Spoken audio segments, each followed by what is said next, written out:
Our third tip has to do with this favorites area up here. I'm not sure how many of you use it, but it is a nice way of seeing some of your favorite folders in one common area here at the top. And you can always minimize it by clicking that button. Oops, that was the wrong button. That was getting rid of the folders button.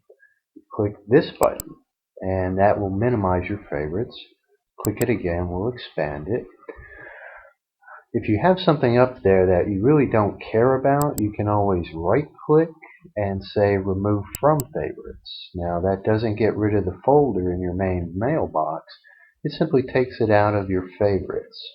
And if you have some other folder, such as my lovely wife, that you always want to see in favorites, you can right click on it and show in favorites. Now that's at the very bottom of this list, so I'm going to have to try it again. There you go.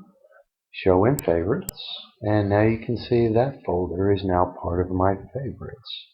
And where that comes in nicely is if you're in your inbox and this is one of the ones you wanted in, you can simply drag and drop and now it will go into that folder. So what happens if you don't have a favorites bar?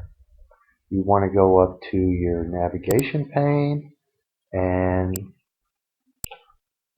boom, it's gone. If you want it back, right click or left click on it and left click on favorites, and now that shows back up again. It's really funny, I always forget how you make that show up and disappear. Mr. Gibson lost his maybe about 3 months ago, and he uses this area quite a lot. So I had to do what? I had to Google it, and I found this one article which gave me the step-by-step instructions on doing exactly what I showed you right there. And I'm going to go back a little bit, and just one last note about Googling things. Anything when you're dealing with Outlook, you should always look for Microsoft articles. Social TechNet, again, Microsoft.com. Stay away from sites that really don't look legit. Now this is coming from UConn Education, so that's the University of Connecticut. This one, Small Business Chronicles, I'd probably leave that one alone, but OutlookForums.com is a good one.